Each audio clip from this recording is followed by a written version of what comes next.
Salamlar. Gəlin bugün birlikdə əsl macera motosikletçiliyinin ruhuna və təcrübəsinə başvuraq. Baxın, bu kitabın əsas fəlsəfəsi elə bu cümlədə gizlənib. Söhbət hazır paket turlardan getmir. Söhbət hər şeyi özünüz planlayıb, özünüz həyata keçirdiyiniz bir səyahətin verdiyi o inanılmaz məmnuniyyət hissindən gedir. Heç xəyal etmisinizmi ki, bir səyahətə çıxasınız, amma hər şey A-dan Z-yə tamamilə sizin nəzarətinizdə olsun. Sükan arxasında siz, qərarları verən siz, əgər cavabınız hədirsə, deməli doğru yerdəsiniz. Yaxşı, gəlin başlayaq. Yola çıxmazdan əvvəl hazırlıq hər şeydən vacibdir, düzdürmü? Və bu hazırlığın ürəyi əlbəttə ki, düzgün ləvazimatları seçməkdir. Və burada çox maraqlı bir məqam var. Kitab deyir ki, ən son model, bahalı bir motosikletə ehtiyacınız yoxdur. Skuterdən tutmuş kruzerə qədər əsas odur ki, motosikletiniz işləsin, dönsün və dayansın. Unutmayın, əsas olan maşın yox, səyahətin özüdür. Gəldik geyim məsələsinə, yəni səyahətdəki ən vacib seçimlərdən birinə. Baxın, dəri şalvarlar sizi əla qoruyur, amma ağırdır. Digər tərəfdən tekstil şalvarlar daha yüngüldür, güya nəfəs alır. Amma təcrübə göstərir ki, motosikletin üzərində bu nəfəs alma hekayəsi heç də həmişə işə yaramır və olduqca da bahalıdır.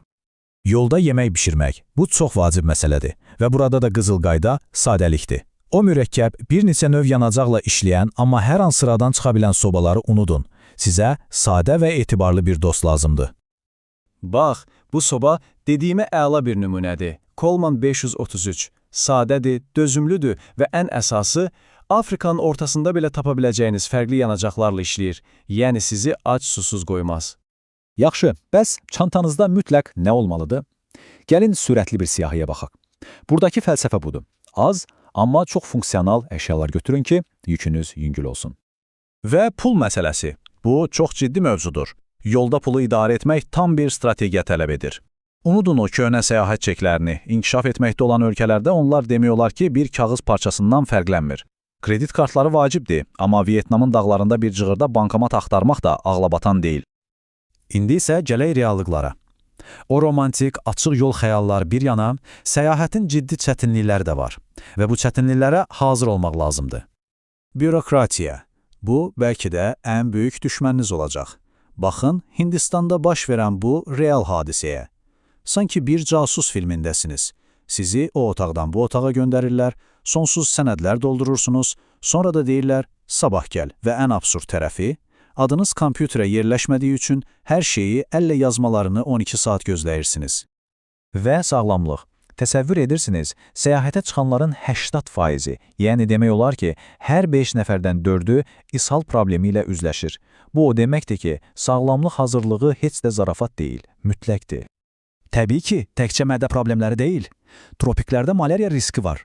Yüksək dağlarda həm siz, həm də motosikletiniz yüksəklik xəstəliyi ilə üzləşə bilər. Uzun yollar bel ağrısı yaradır və əlbəttə ən böyük təhlükə yol qəzalarıdır. Rəsmi maneələrdən başqa bir də küçə fırıldaqları var.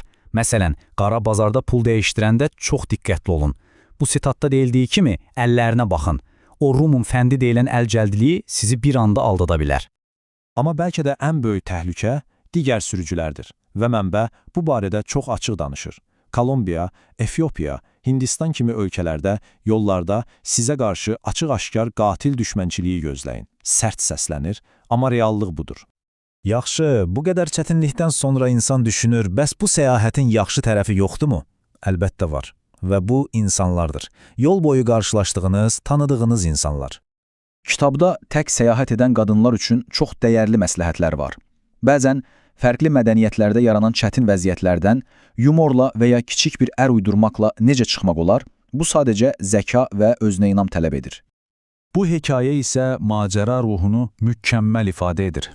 Qarlı Alyaska yolunda biri Louis Price'dan soruşur ki, niyə Argentinaya gedirsən? Onun cavabı isə çox sadə və səmimidir. Sadəcə əsl macəra istəyirdim. Bax, hər şey bu cümlədə gizlidir. Və çox vaxt ən yadda qalan anlar məhz belə olur. Dünyanın o biri başında inanılmaz mənzərələr fonunda qurduğun dostluqlar, bölüşdüyün anlar, bunlar heç vaxt unudulmur. Beləliklə, bütün bu hazırlıqlar, bütün bu sınaqlar, bütün bunların sonunda sizi gözləyən mükafat nədir? Cavab sadədir. Dünyanın özü. Sizə Sibirin donmuş sümüklər yolunda getmək və ya Alyaskanın sıldırım dağ aşırımlarından keçmək kimi əfsanəvi təcrübələr yaşamaq nəsib olur. Bunlar sadəcə yollar deyil, bunlar canlı hekayələrdir. İmkanlar həqiqətən də sonsuzdur. Pakistandakı Karakoram şosesindən tutmuş Cənubi Amerikadakı And dağlarına, Afrikadakı Sahara səhrasından Sibirin buzlu yollarına qədər bütün dünya sizin təkərlərinizin altındadır. Yaxşı, bir daha düşünək. Nasazlıqlar, bezdirici bürokratiya, xəstəliklər, təhlükələr, bütün bunlardan sonra insan özünə sual verir. Bəs niyə? Niyə kimsə bütün bunlara qatlanmaq istəsin? Cavab isə elə ilk başda dediyimiz o sadə prinsipdədir. Çünki əsl macəra hər şeyi, amma hər şeyi özünüz etməkdir və bu hissin verdiyi o dərin, o həyatı dəyişdirən mükafatı heç bir şey əvəz edə bilməz.